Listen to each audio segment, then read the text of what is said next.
Susan, Morrison, we've just had, well, I think it was a very good interview there. Thank you for joining us in Whisky Unscripted. It's an absolute pleasure.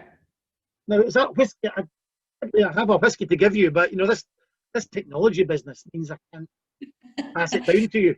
We talked about plenty of whisky sitting here. You just can't see it. It's all around me. Well, that was a question. We've talked tourism on the podcast. Please go to that. But just very quickly, if you've got loads, one of the biggest whisky bars in Scotland's where you're sitting.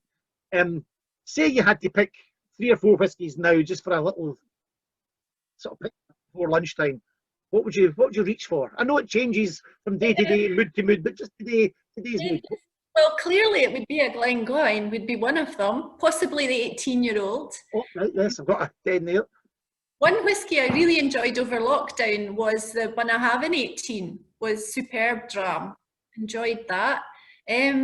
We have our own, I think you maybe just see it behind us. We bottled our own 30-year-old blended whisky a couple of years ago, and that's a superb dram as well. So I might have a bit of that.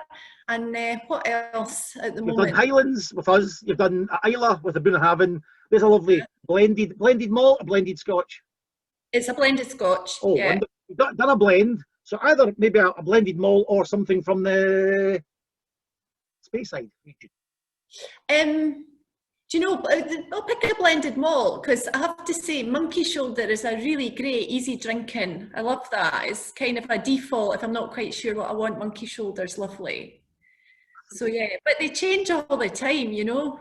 Well, that's what's great about the Scottish whisky experience. You can go up in different tours. You have different whiskies laid out for you upstairs, which is lovely.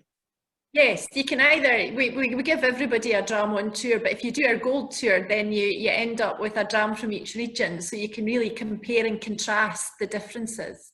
Great. Listen, I know you're very busy with your hat on for ASVA and for the Scottish Whisky Experience we are talking from right now. Please head over to Whisky Unscripted to hear what Susan had to say about whisky tourism. Really, that's what we talked about.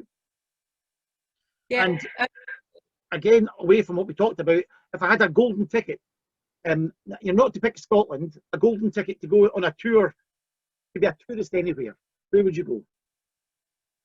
Where would I go?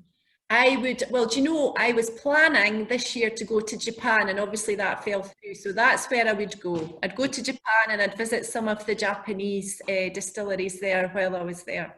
That sounds fantastic. That's the question we're going to be asking on the podcast. Susan, thank you very much and take care. Pleasure. Take care, Gordon. Bye-bye. Bye-bye. I'll just stop that.